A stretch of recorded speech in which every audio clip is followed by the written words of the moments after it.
purple shape turns slowly in the dark. Big feet, tiny arms, a smile that looks friendly until you stare too long. What is Grimace? A milkshake? A taste bud? A monster? A gumdrop with sneakers? McDonald's never gave one answer that truly stuck, and somehow he survived. In 2023, the Grimace birthday meal brought him back with a purple shake, viral horror videos, new merchandise, and millions of people suddenly pretending this silent purple blob had always made perfect sense. But Grimace was never alone. There was Mayor McCheese, Officer Big Mac, Captain Crook, the Professor, the Fry Kids, Birdie the Hamburglar, McNugget Buddies, and Ronald McDonald himself. An entire fantasy kingdom once sold burgers to children. Then, most of it vanished. If Grimace survived, why did everyone else fade? To understand why Grimace survived, we first have to see the world he came from. Here is the twist. Ronald McDonald was not born inside McDonaldland. He came first. In 1963, Washington area viewers saw Willard Scott play an early Ronald in local McDonald's commercials. That Ronald looked strange compared with the polished mascot people remember. A tray hat, a cup nose, a costume that felt closer to a walking lunch counter than a national icon.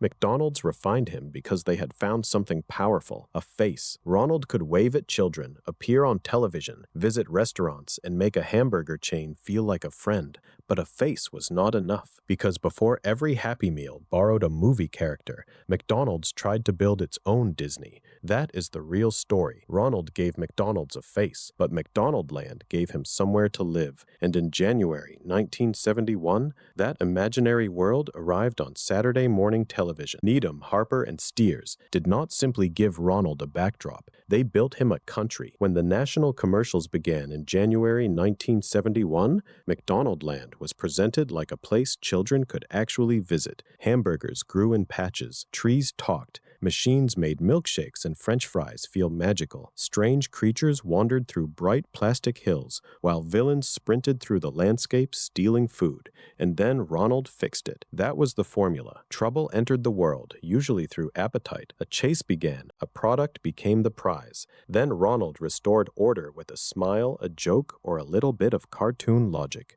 But the clever part was underneath the color. Many of these characters were not random. They were walking menu items, restaurant jobs, and customer habits turned into personalities. The world taught children what McDonald's sold without sounding like a sales pitch. Then came the first truly strange sight, a huge figure with a hamburger for a head, spectacles on his face, and a sash across his chest, because this world did not just have mascots, it had a government. Mayor McCheese entered the campaign in 1971, the same child-focused McDonald's advertising push later identified by the Smithsonian, and he was impossible to mistake. He wore formal clothes, little spectacles, and a mayoral sash, but above it all sat an enormous cheeseburger head, stacked like the menu had somehow won an election. That was the joke and the strategy. Mayor McCheese turned lunch into civic life. He appeared in commercials, on toys, collectible glasses, restaurant murals, character seats, and birthday party decorations.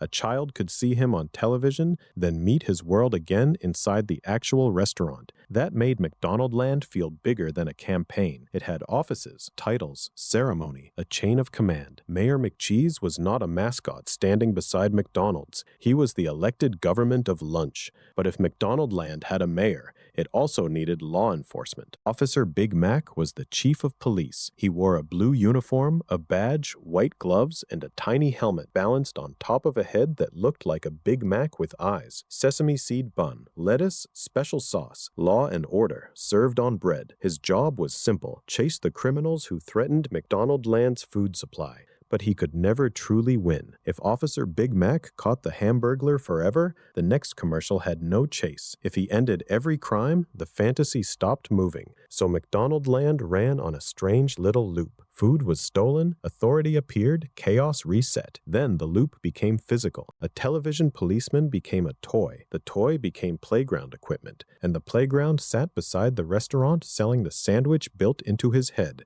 That is how far these characters traveled. For kids, Officer Big Mac was not just in the ad before Saturday morning cartoons. He was something you could climb inside after lunch. Years later, the Big Mac climber disappeared from restaurants. Safety concerns around playground playground equipment were their own issue, separate from the famous copyright dispute over McDonaldland, and Officer Big Mac needed the job because McDonaldland had not one food thief, but two. McDonaldland had two criminals because it had two kinds of stolen food. The Hamburglar wanted hamburgers. That was the whole joke. In his earliest form, he looked less like a cute mascot and more like a strange little goblin in a mask, with a long nose and a more unsettling face. Over time, McDonald's softened him into the smaller striped character people remember. Cape, hat, red hair, and that nonsense catchphrase, "Robble, robble." It worked because a child could understand him in 1 second. Name, costume, crime. The Hamburglar did not need lore. His name was the complete business plan. Captain Crook was more specific. He was a pirate, and his treasure was not gold. It was filet-o-fish sandwiches. That made him useful when McDonald's wanted to push one menu item, but harder to keep around as a permanent face of the brand.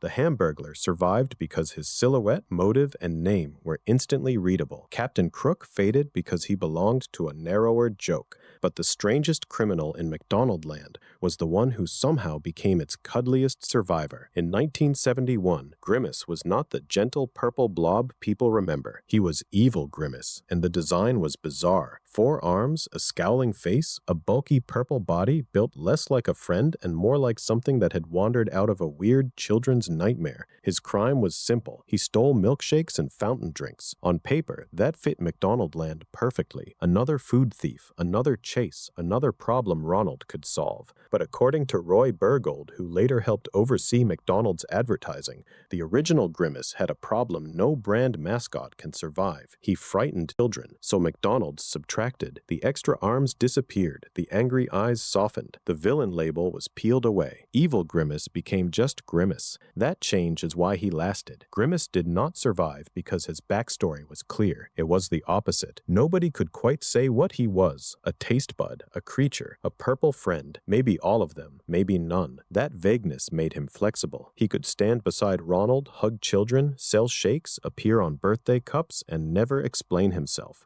Grimace survived through subtraction, and while Grimace became softer, another group needed almost no personality at all, just fries. They were called goblins first, or French fry goblins, tiny, fuzzy, brightly colored creatures whose entire purpose was to steal fries.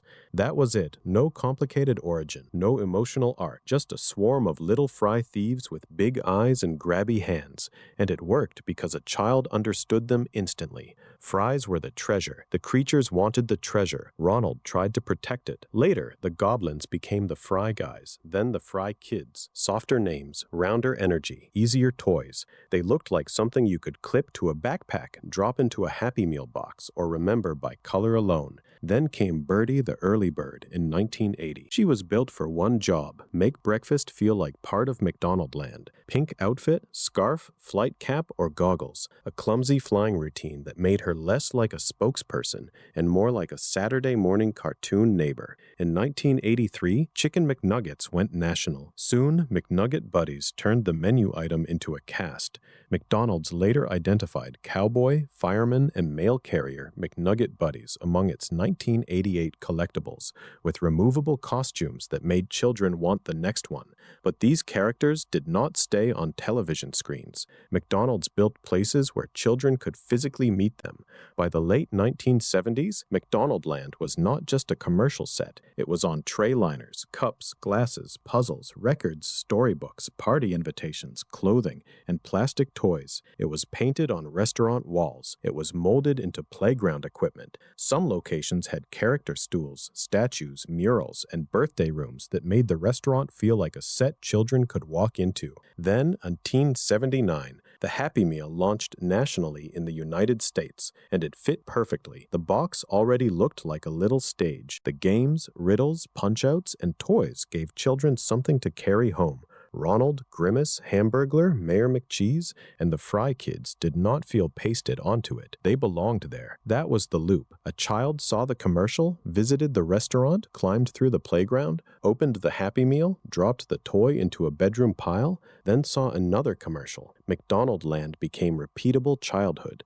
Then the story takes a turn. because McDonald's magical kingdom looked very familiar to someone else. That someone was Sid and Marty Krofft. In 1969, they launched HR. Poofnastuff, a strange, candy-colored television world with talking trees, living houses, oversized costumes, and a friendly mayor with a huge round head. It looked less like a set and more like a place built from a child's dream after too much cereal. Then McDonald's advertising agency came calling. According to the later case, the agency contacted the Krofts about design and engineering work. Representatives visited their facilities. They saw how those bulky characters, painted environments, and walk-around costumes were made. McDonald's did not end up hiring the Krofts, but former Krofft employees later worked on McDonaldland sets and costumes, and that is where the comparison became harder to dismiss. Mayor McCheese was the obvious visual bridge, a mayor, a giant head, a fantasy kingdom, but the fight was bigger than one hamburger face. So when the case reached court, the ridiculous hamburger mayor suddenly mattered. In 1977, the Ninth Circuit agreed with the Krofts. McDonald's had infringed. The first jury award was $50,000, but later proceedings pushed the total to a commonly reported $1,044,000. For a company selling burgers by the billion, that was not fatal, but symbolically, it was enormous. Still, this is where the simple version gets messy. This was copyright litigation. It was a damages award. It was not a government fine, and it was not an order that every McDonaldland character vanish from every commercial, tray liner, playground, and Happy Meal overnight. So here is the real complication. If McDonald's lost in 1977, why did Mayor McCheese, Officer Big Mac, Captain Crook, the Professor, and the others keep appearing for a while? The lawsuit made McDonaldland complicated, but it does not explain why McDonald's eventually stopped needing it. By the late 1990s, McDonald's had a better way to reach kids. Instead of asking children to care about Mayor McCheese, it could borrow characters they already loved. Disney movies, Hot Wheels, Barbie, Beanie Babies, television cartoons, video games. That changed everything. McDonaldland was permanent. It needed costumes, rules, sets, and a world that stayed recognizable. Licensed Happy Meals were temporary, which made them feel urgent. Collect the set, come back next week, see the movie, buy the meal, keep the toy. Then, in September 2003, McDonald's launched I'm Loving It in the United States. The ads were music-driven, lifestyle-focused, and aimed beyond children. At the same time, critics were attacking kid-targeted mascots and toys more directly.